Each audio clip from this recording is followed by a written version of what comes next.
तो भाई साहब सस्ते अक्षय कुमार और स्ट्रगल क्वीन की एक नई मूवी आ रही है, यानी कार्तिक आर्य और अनन्या पांडे की नई मूवी आ रही है।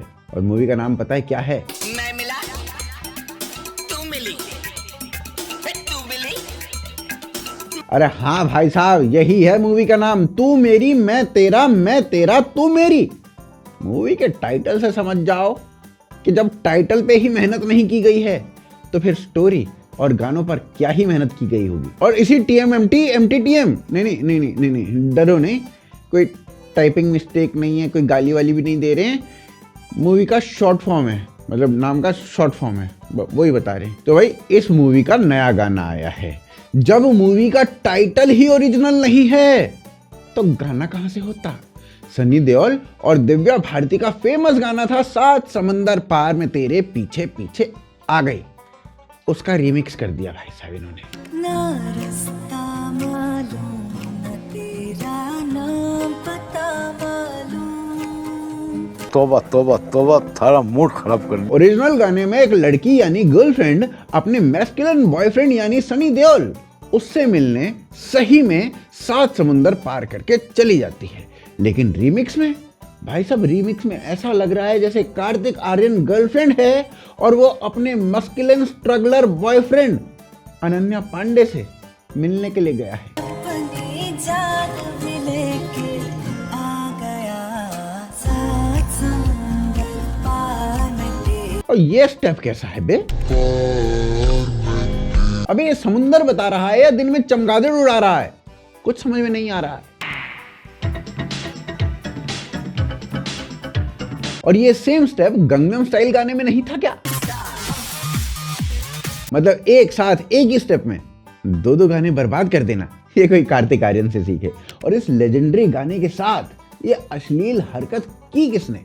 क्या सिंगर, म्यूजिक, लिरिक्स सब करण नवानी का। देखो करण भाई, ऐसा है कि लिरिक्स राइटर तो मत ही बोलो, चुराई हुई चीजें को लिरिक्स राइटर नहीं बोलते हैं। और फिर भाई साहब अगर धर्म जी आज होते ना तो इस करण को कुछ कहना जरूर चाहते, क्योंकि कलयुग में ऐसा घनघोर पाप किया है इसने, ऐसा घनघोर पाप किया है कि उसके ऊपर ये सब तो बनता है। तुम्हारी बहन की चोट, मैं तुम्हारी बहन तुम्हारी मार दूंगा। पुराने ओरिजिनल मेलोडियस सॉन्ग्स रिमिक्स के नाम पर बिगाड़ने का जो चलन है ना, इसके ऊपर गरुड़ पुराण में एक अलग से सजा दी गई है। ऊपर से कानून भी इसमें कुछ हेल्प नहीं कर रहा है। बॉम्बे हाई कोर्ट चाहती तो ये गाने को बर्बाद होने से बचा सकती थी, पर बॉम्बे कोर्ट ने सॉन्ग पे स्टे लगाने से मना ही कर दिया। ये अंधा कानून है। और अनन्या पांडे को तो लिया ही इसलिए गया है क्योंकि जो ओरिजिनल गाना जिस मूवी में था उसमें चंकी पांडे भी था।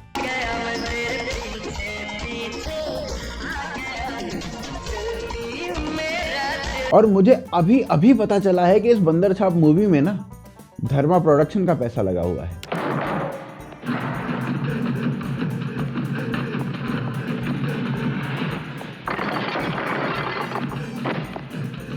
मेरे खिलाफ दवाई देगा। बॉलीवुड को ना पुरानी बीमारी है, एक तो इतना हैवी बजट होने के बाद भी ये लोग ओरिजिनल गाने नहीं बना पाते और ऊपर से पुराने लेजेंडरी गानों को उठा के उनकी ही मिट्टी पलीत कर देते हैं।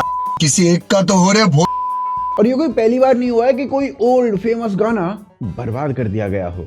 बॉलीवुड ये बवासीर बहुत पहले से करता आया है।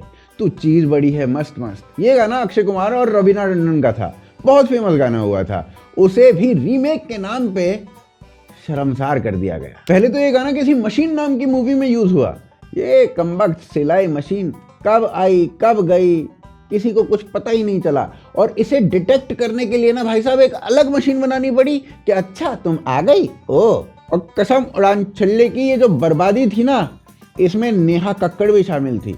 ये लिलीपुट ने जो आतंक मचा रखा है ना, वो अलग लेवल का है। और यही गाना फिर से आने वाली फिल्म डकैत में भी आने वाला है। इसके अलावा ना 1 2 3 माधुरी दीक्षित का फेमस गाना था, वो भी बॉलीवुड ने बर्बाद कर दिया सॉन्ग को जैकलिन को देके। जैकलिन ना तब बॉलीवुड में नई नई आई थी, उसको हिंदी में गिनती सीखनी थी, लेकिन बॉलीवुड जब वो पाकिस्तानियों को भर भर के काम देता नहीं थकता था तो फिर ये तो श्रीलंकन थी। बॉलीवुड ये बोले गिनती ऐसे नहीं सिखाएंगे, हम क्रिएटिव तरीके से सिखाएंगे। लो गाना कर लो। तम्मा तम्मा एक और गाना था जिसके साथ भी बॉलीवुड खो खो खेल चुका है। ओरिजिनल गाने में संजय दत्त और माधुरी दीक्षित थे। इस गाने को बर्बाद किया तो किया, ऊपर से वरुण को दे दिया। वरुण भेड़िए को उसका होम प्रोडक्शन खुद ढंग की फिल्म नहीं देता, ये इतने आइकॉनिक गाने को दे रहे हैं। भाई साहब, वरुण ने जो कलंक में काम किया था ना, वो मूवी का टाइटल थोड़ी था, वो तो वरुण धवन की बायोपिक थी, बायोपिक। और इसके अलावा 10 बहाने करके ले गई दिल, ये गाना ना मूवी 10 में आया था। ये गाना भी टाइगर को दे दिया गया बागी 3 में, पर टाइगर ने इस गाने में भी 4-5 गुलाटी मार ही थी। ये गाना ना अपने टाइम का बहुत बड़ा हिट गाना था, लेकिन ये भी टाइगर को बचा नहीं पाया और ना ही बागी को।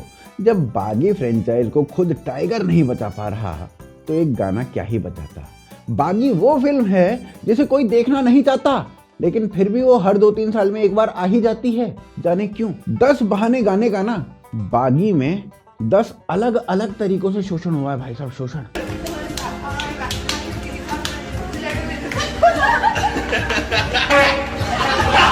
फिर ओले ओले जो सैफ अली खान का गाना था,